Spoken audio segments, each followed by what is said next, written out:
Good morning and welcome to the Daily Cyber Briefing for Tuesday, the 25th of March. I'm Stephen Ridgway. The FBI, everybody's been talking about this one, so you've probably heard of it already, so we'll just run through it quite quickly, so just in case. The FBI warns against the use of unsafe file converter tools. Sometimes these headlines make me laugh. They are unlikely to warn against the use of safe file converter tools, are they? So, blimey. Anyway, regardless, there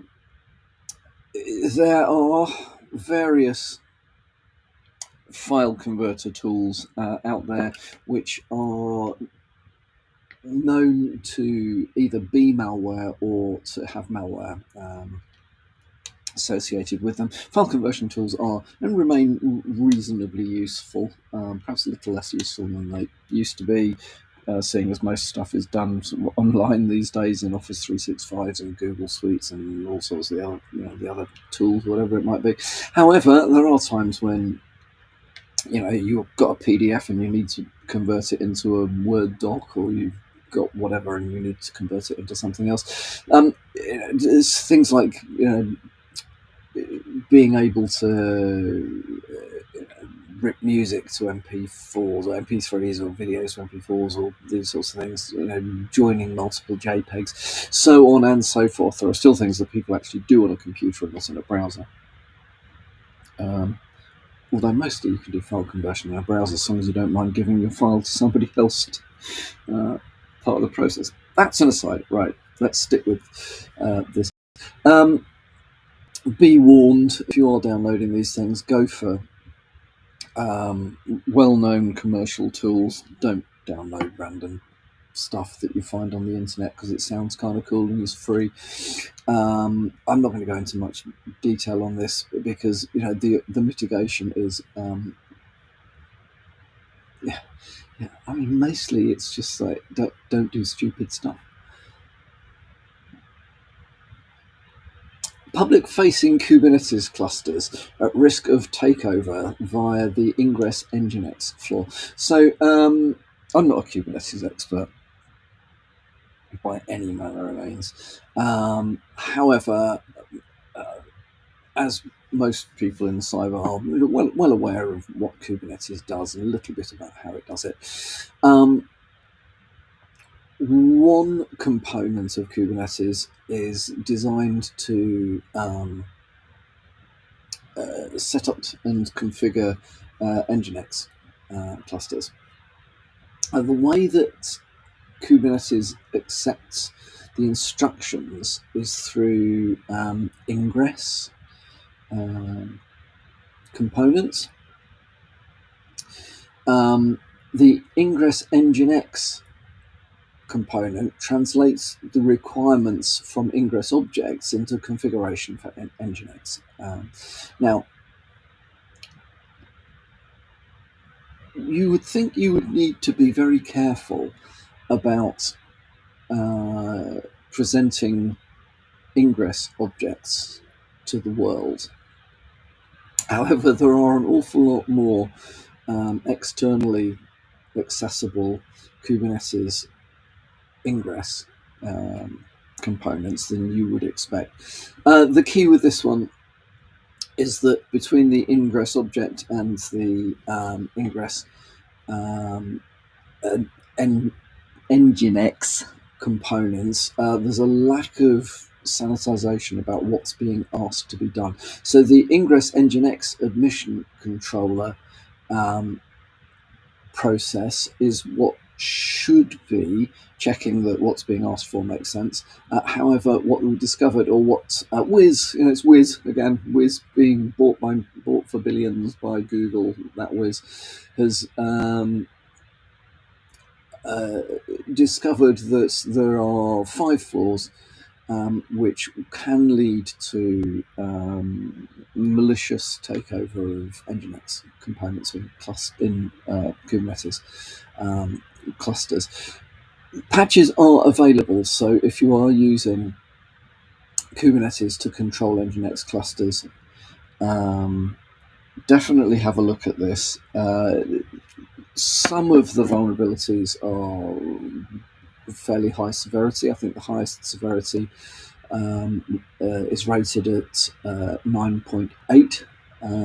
Others are around the 8.8, and one of them is lower at 4.8. However, as part of the vulnerable environment, it is something to be concerned about. Nginx controller versions 1.2, 1.1, and 1.11 or 1.1, 1.5 fix the flaws, and they are available for download now. So these vulnerabilities are now publicly known. So expect there to be an increase in number of attacks thrown against them. As always in this case, the solution is to patch. If you can't patch, think seriously about why your admission controller components are available on the internet, because network access is the starting point for this particular exploit. There is a problem at the moment with DrayTek routers being stuck in a boot loop. It's been noticed, it's come to the attention via UK ISPs,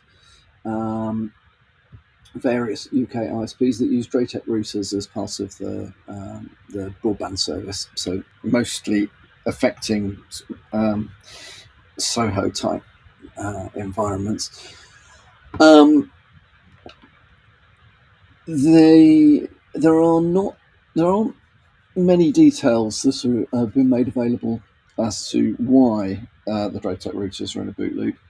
It is possible that an externally initiated firmware upgrade is failing, because DrayTek, as we're aware and we've spoken a little bit about over the last few months, there have been a whole load of vulnerabilities. Therefore, there have been a whole load of firmware updates that have been pushed out relatively recently. The solution is something which I would willing to bet that the vast majority of Soho users of DrayTek routers will really struggle to deal with. The solution is to disconnect the WAN and then upgrade the firmware using Trivial File Transfer Protocol, TFTP.